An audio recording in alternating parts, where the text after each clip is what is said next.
Nightly News coming to you live from the OIC venue in Bijilo, and I am Jenna Basonko. Here are the main news headlines. As the OIC Heads of State and Government Summit gets closer, President Adama Barrow received a call from President Tayyip Erdogan of the Republic of Turkey. The coordinator of the UN Food and Agricultural Organization's Fish for ACP project, Khadija Tujalo, has called for more support for women oyster farmers in the Gambia. The Great Green Wall Frontline, implemented by Green Up Gambia in collaboration with the Ministry of Environment, on Tuesday launched the Great Green Wall National Citizens Assembly. As the Gambia prepare for the 2024 Hajj in Saudi Arabia, officials of Tuawan Travel and Tours on Sunday held an orientation program on Hajj matters for the 2024 intending pilgrims. Amnesty International's Canifing Group organized a forum with stakeholders to remind the state of its duties and responsibilities in protecting people from harm. Now those were the main headlines, and now the news in detail. Do stay with us.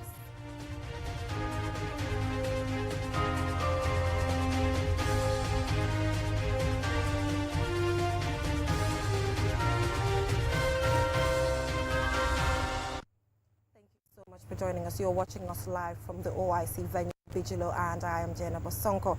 Now, as the OIC Heads of State and Government Summit gets closer, President Adama Barrow received a call from President Tayyip Erdogan of the Republic of Turkey. The Turkey president will not attend the summit due to critical national engagements. This story by Mamadou Gajaga. During the phone call on Thursday, President Adama Barrow and President Recep Tayyip Erdogan discussed the 15th Organization of Islamic Cooperation OIC Summit in the Gambia. He told President Barrow he wishes the negotiations and decisions that will be made at the OIC Summit will be beneficial. The pair also discussed the geopolitical issues of interest to the Muslim Ummah, including Israel's attack on the Gaza Strip. Erdogan emphasized the importance of the Muslim world acting in unity in order to stop Israel's assault on Gaza and ensure it adheres to UN resolutions. The two presidents also discussed Turkish-Gambia ties and increasing the volume of Gambia-Turkiye trade and continuous support for the Gambia security sector reform. The long-standing bilateral ties between the Gambia and Turkey, going back to the former's independence. The Republic of Turkey and the Gambia also have signed several agreements in the past years, including military trainings, techniques and science, military financial cooperation, and the implementation protocol regarding financial assistance. Turkey Armed Forces continue to provide intensive training for members of the Gambia Armed Forces in both the Gambia and Turkey.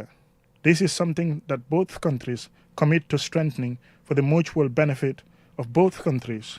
This relationship continues to be consolidated, developing into diplomatic ties, promoting stronger economic and security collaboration. President Erdogan will not attend the summit in the Gambia, but deemed it important to personally reach out to inform the host of the 15th OIC summit, President Barrow. Turkey Foreign Minister Hakan Fidan will attend the summit. Mamadou Gajaga, QTV News.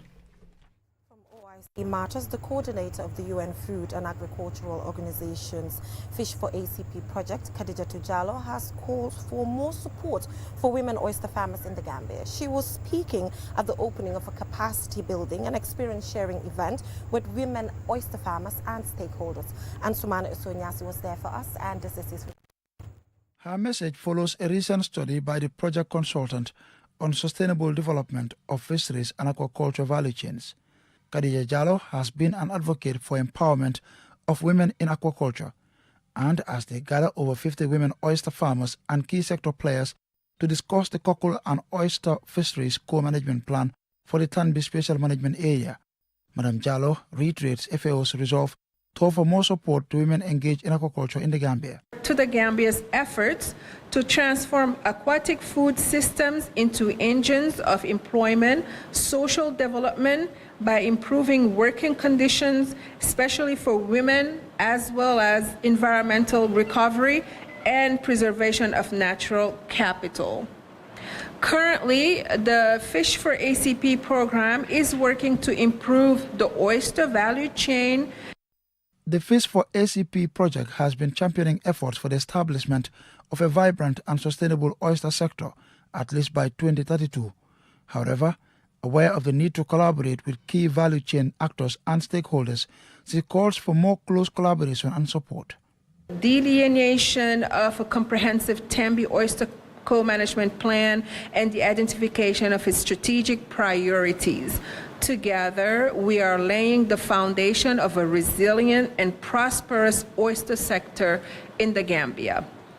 Ladies and gentlemen, your presence at today's workshop is not merely requested, it is essential. Your expertise, insights, and perspective will enrich the discussions. Mamadou Seydili, Principal Fisheries Officer at the Ministry of Fisheries and Water Resources, also stressed the need to preserve the country's oyster resources through strategic and innovative harvesting methods as recommended by the project. The conservation and management of our limited fisheries resources, that goes along with the rational exploitation of our limited fisheries resources. In exploiting our limited fisheries resources will require concerted effort in managing our limited fisheries resources.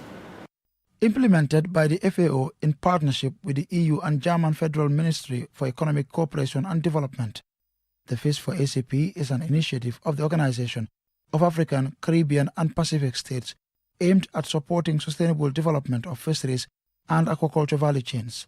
Ansmane Sonyasi for KTV News. The Great Green Wall Frontline, implemented by Green Up Gambia in collaboration with the Ministry of Environment, on Tuesday launched the Great Green Wall Blueprint and the National Citizens Assembly, aimed at promoting inclusive agricultural governance and sustainable development. Lena Igwenyiba has the rest of that story.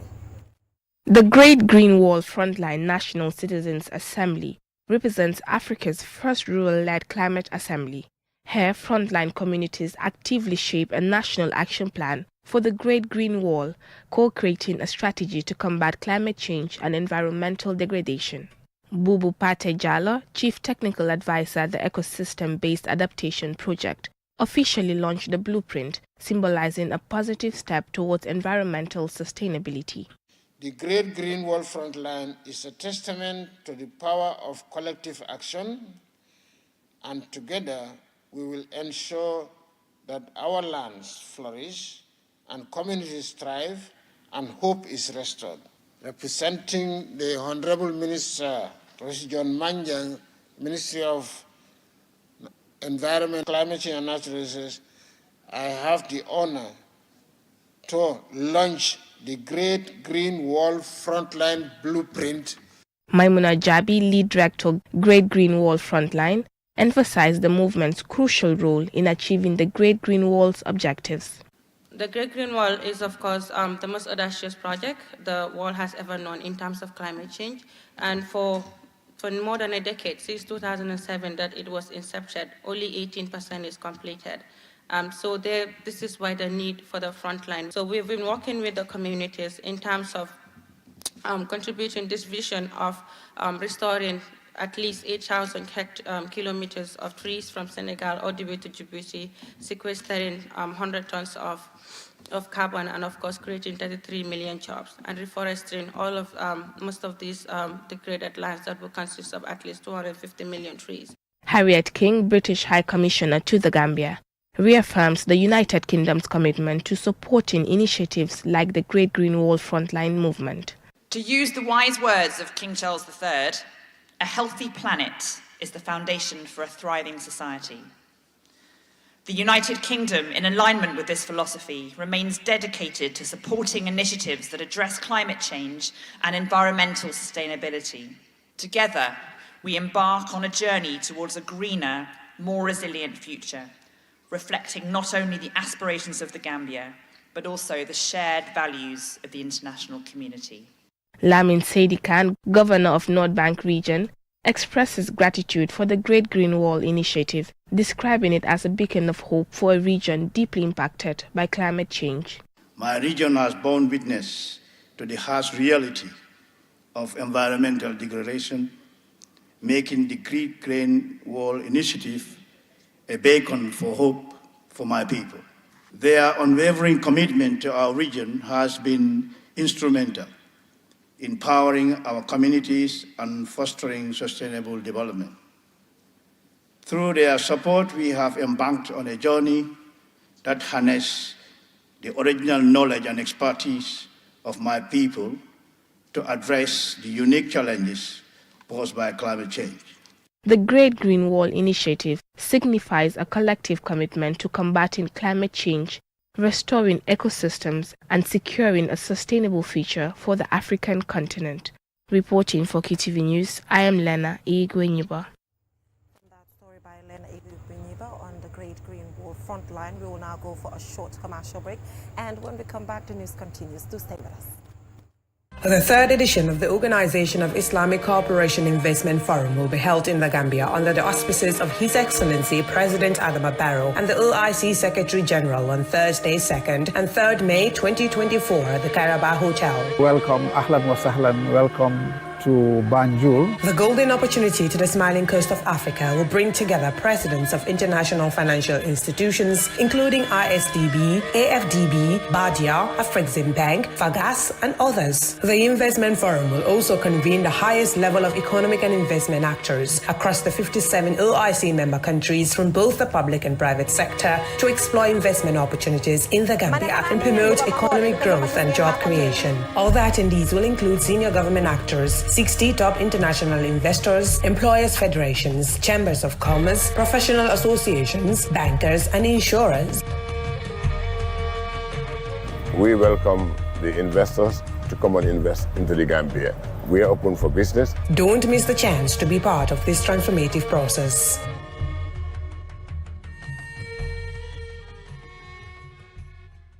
Gambia is proud to host the 15th OIC Summit on the 4th and 5th May 2024, the second largest gathering of world leaders, kings, presidents, rulers, prime ministers, along with delegates from 57 member countries of the Organization of Islamic Cooperation will gather in our beloved nation for this historic event. The theme of the summit is enhancing unity and solidarity through dialogue for sustainable development. It's a platform to foster cooperation, promote peace, and drive sustainable development across the Ummah and the world at large. We call on all Gambians to unite and support the government as it strives to host a memorable and successful event. Let's showcase our hospitality, culture, and the beauty of the Gambia to the world. Join us in making history. Let's stand together, united as one, to ensure the 15th OIC Summit in the Gambia is an event to remember. Together, we can make a difference.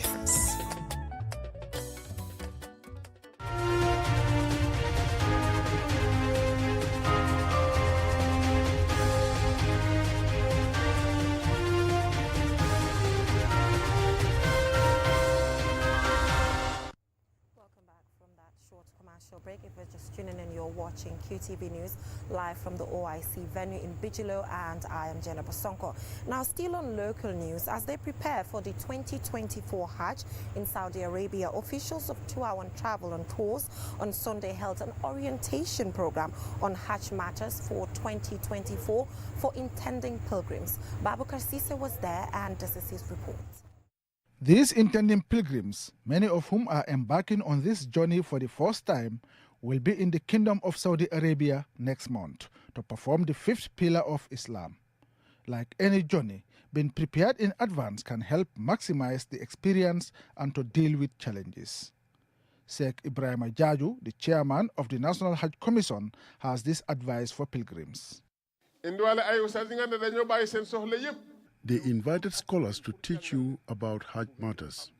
So that is an opportunity for you to know everything about Hajj. You have paid a lot of money to be able to go to Hajj.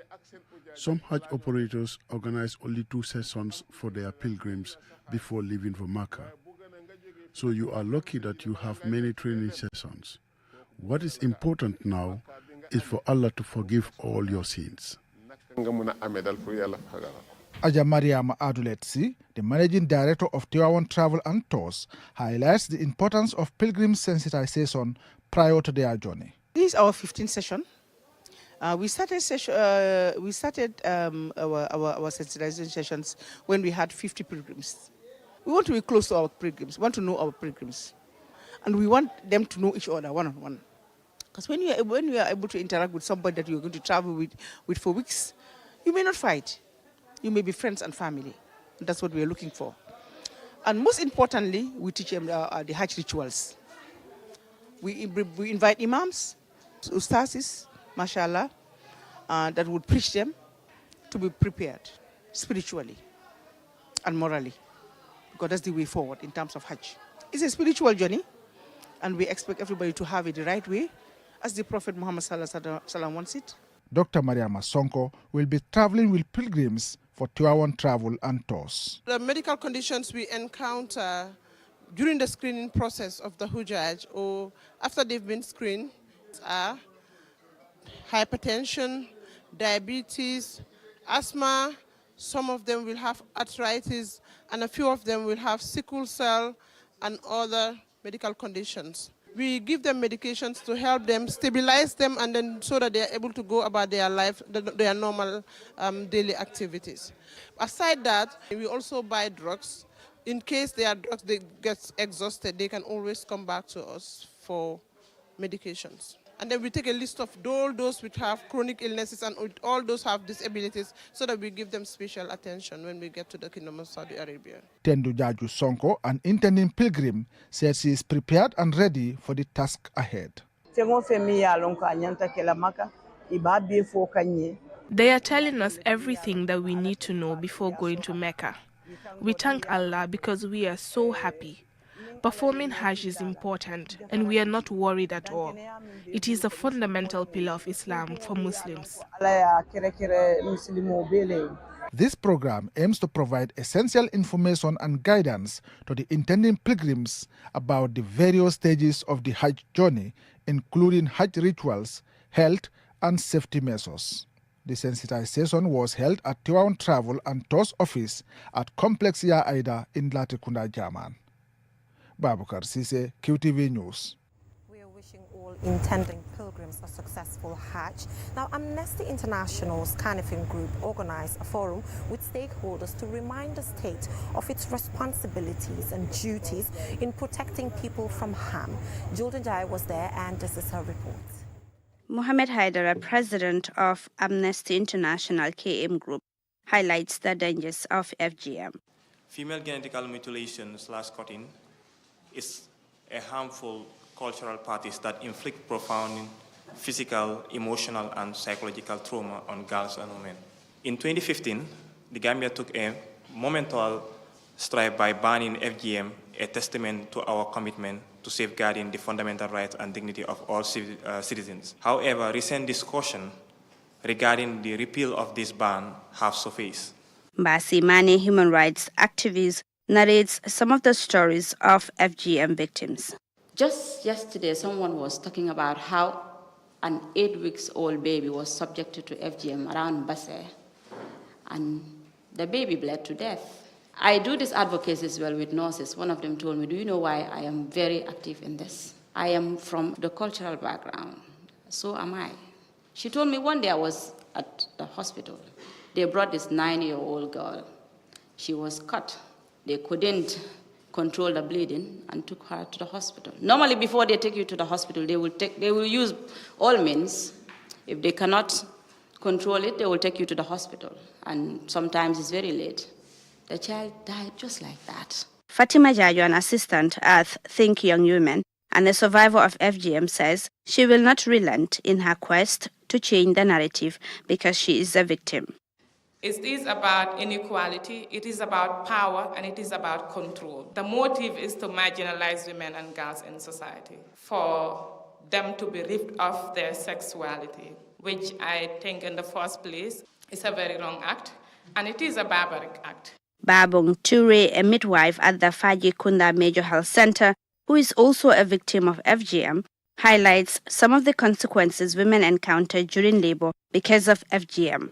When these women come to labor, even to do vaginal examination, where we put our hand in to examine, even one of this finger cannot fit in that opening. Talk less of the baby's head. You have to open, you have to make laceration. Some of them, not only one, you have to do bilateral episiotomy. And some, even with that, they have to have perineal tear. Madame Toure further explains. You have so many damages during labor. A normal labor, it can be from 4 to 8 hours, you deliver normal. But with those cars, sometimes the woman can be fully dilated. You see the head like this, you can see the head. But how would it pass? And that friction during prolonged labor can cause damage to the bladder tissue, the tissues. You can have leakage, VVF. During labor, you have laceration. The woman can bleed to death if care is not taken. Modu Lamin Biba is the National Assembly member for Banjul North. Talking about FGM currently in this country, we must try by all means to use what is called the mindset approach. We must try by all means to relate the community and the people making the decision. And that is us, the National Assembly members. We must talk to the people and make them understand.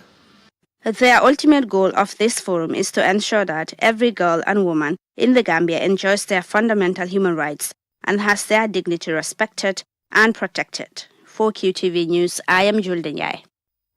Much needed consultation there. Now, the Gambia Volunteers Trust, a UK-registered international charity, distributed over 2,000 reading glasses to the public for free, including students at the University of the Gambia campus on Thursday.